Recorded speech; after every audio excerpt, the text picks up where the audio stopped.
بسم اللہ الرحمن الرحیم۔ السلام علیکم ورحمۃ اللہ وبرکاتہ۔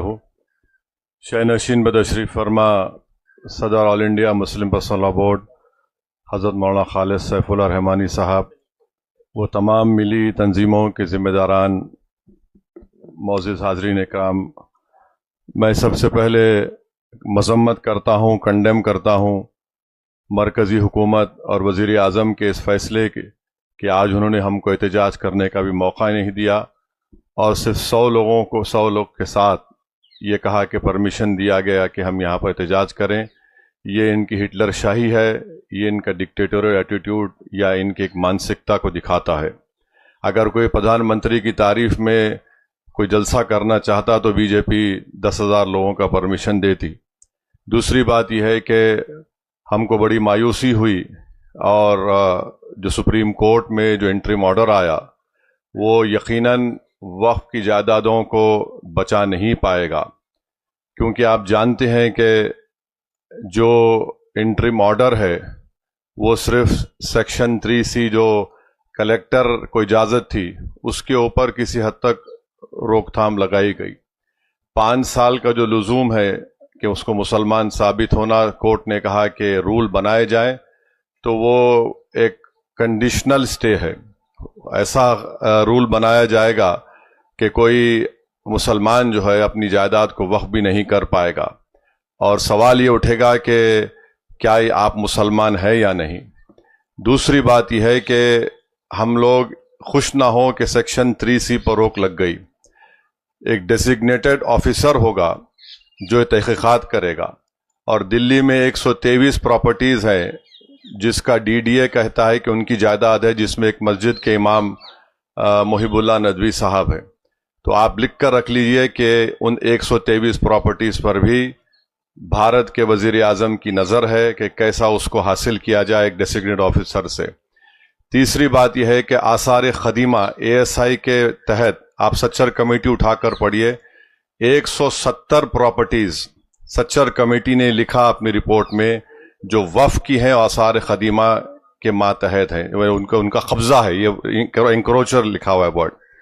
اب سپریم کورٹ نے اس پر سٹے نہیں دیا تو اس کا ہوگا یہ کہ جہاں یہ جائیداد وقف تھی اب یہ وقف نہیں رہے گی۔ ASI اس کو کنٹرول کرے گا، اور اس کا اثر آپ دیکھیں گے سنبھل کی مسجد کے کیس پر پڑنے والا ہے، اور جو موجودہ درگاہیں، خانقاہیں، مساجد پروٹیکٹڈ مونیومنٹ ہے ASI میں، ہو سکتا ہے کہ شرارت کرے وہاں پر کہ آپ صرف جمعے کی نماز پڑھیے یا عرس مت کریے، عمارت فلاں ہے، ایسی ہے۔ لیمیٹیشن ایکٹ تلنگانہ، آندھرا، تمل ناڈو میں ہندو انڈومنٹ بورڈ کے اوپر لیمیٹیشن قانون نافذ نہیں ہوتا ہے، اس پر بھی سپریم کورٹ نے سٹے نہیں دیا۔ تو یعنی جہاں جہاں وقف کی پراپرٹیز پر اللیگل انکروچمنٹ ہے، قابض لوگ ہیں، وہ مالک بن جائیں گے۔ اور تیسری بات یہ ہے کہ شیڈول ٹرائب ایریا میں وقف اگر آپ کی بھی پراپرٹی ہوگی تو آپ وقف نہیں کر سکتے۔ یہ بتائیے کیسا ہوگا یہ؟ اگر کوئی مسلمان قانونی طور پر شیڈول ٹرائب ہو سکتا ہے تو جائیداد اگر اس کی ہے اور وقف نہیں کرے گا تو کیا یہ آرٹیکل 14 بولیے، آرٹیکل 15 بولیے، 26 بولیے، 29 بولیے، اس کا وائلیشن نہیں ہے؟ وقف الاولاد کے بارے میں ہم بات نہیں کر رہے ہیں۔ اگر کوئی وقف الاولاد کرنا چاہتا ہے تو بھارت کے وزیر اعظم کو مسلم بیٹیوں سے اتنی محبت ہے کہ ان میں اتنی ہمت نہیں ہے کہ بلقیس بانو کو بلا کر مل سکے، مورو کہہ دیے کہ آپ اپنی جائیداد کو بچیوں کا حق مار کر وقف نہیں کر سکتے۔ دوسرے دھرم میں آپ اپنی پوری جائیداد کو اپنے بھگوان یا اپنی آستھا کی بنیاد پر دے سکتے ہیں، مگر یہاں پر یہ قانون بنا دیا گیا۔ افسوس یہ ہے کہ سپریم کورٹ نے اس پر بھی سٹے نہیں دیا، تو وقف الاولاد بھی نہیں ہوگا۔ اور وقف ایویکیو پراپرٹیز ہیں جو ویسٹرن یوپی میں، چندی گڑھ میں، پنجاب ہریانہ زیادہ ہے، اب اس کا مالک کلیکٹر بن گیا۔ اور یہ مت سمجھیے کہ کلیکٹر سروے کرے گا۔ اب جب کلیکٹر سروے کرے گا تو کلیکٹر ریاستی حکومت کے ماتحت کام کرتا ہے، اور کلیکٹر ایسا سروے کر کے بولے گا یہ پراپرٹی نہیں ہے وقف کی۔ تو اگر آپ بنیادی طور پر ہم یہ کہہ سکتے ہیں کہ یہ جو سپریم کورٹ نے انٹرم سٹے دیا ہے اس سے وقف کی پراپرٹیز برباد ہو جائیں گی، اور یہ بی جے پی کی حکومت جہاں جہاں جن ریاستوں میں ان کی حکومت ہے وہاں پر وہ وقف کی پراپرٹیز کو برباد کر دیں گے۔ اور حیرت انگیز بات یہ ہے کہ پارلیمنٹ میں ڈیبیٹ سے 10 منٹ پہلے لوک سبھا میں 4 سے 5 امینڈمنٹس پیش کیے گئے اسپیکر کی اجازت سے۔ اس میں شیڈول ٹرائب کا تھا، ٹرسٹ کا تھا۔ ٹرسٹ اس لیے بنایا گیا کہ اب کوئی پراپرٹی بامبے ٹرسٹ ایکٹ کے تحت وقف ہے، تو مودی نے کہا کہ میرے دوست کو بچانا ہے، انہوں نے ایک یتیم خانے پر اپنا عالیشان محل بنایا ہے، تو انہوں نے کہا کہ اب ٹرسٹ جو پہلے بنایا گیا اور اب بنایا جائے گا وقف کی پراپرٹی نہیں ہوگی۔ تو یہ پورا ایک منصوبہ بند طریقے سے مسلمانوں کی مساجد کو، وقف کی جائیدادوں کو چھیننے کے لیے یہ قانون بنایا گیا۔ ہم یقیناً امید کر رہے تھے کہ سپریم کورٹ کی یہ 3 ججز کی بینچ ان تمام متنازعات اور اللیگل انکانسٹیٹیوشنل امینڈمنٹس پر روک لگائے گی، مگر ایک اس میں اطمینان یہ ہے کہ یہ انٹرم آرڈر ہے، مگر اب یہ نہیں معلوم کہ کب سپریم کورٹ دوبارہ اس کی سنوائی کرے گا، ان کا رائٹ ہے۔